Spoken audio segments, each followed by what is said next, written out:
if you've got a phone and you've got an idea and you've got a bit of time to make the video what you want to make, you can make something fantastic. We do reach a lot of people, and it's really good because, if every time that someone is exposed to one of our videos, they're being exposed to plant-based food, which is ultimately really, really good potentially for their own health, great for the environment, and kind of obviously great for animals too.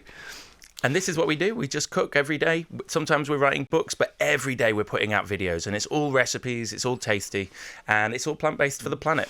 They say, a friend of mine who he's very high up in CNN over on the west coast of America, and he says that the biggest issue his company has now is the beast that is digital, because it just eats content, forgive the pun. Yes. Do you find that to be the same? Because you have to produce so much content now, and there does have to be a certain standard to it, because other people who are, starting up, they're spending loads of money on their first few videos, and they may go out of business the next day, but the point is those videos are out there now, and collectively that seems to be the standard regardless of whether it's sustainable or not. How do you cope with that situation? It's tough, It is, social content is like a treadmill. You've just got to keep on running, you've got to keep on pumping, and then there's more channels. There's TikTok that requires something different. I mean, do you know, I was saying to my friend, you're like the first generation of influencer, because your life is all out there, right? On the radio every single morning, even including the news, which we heard the other day, which hope you're okay, and well done for bringing that to the country.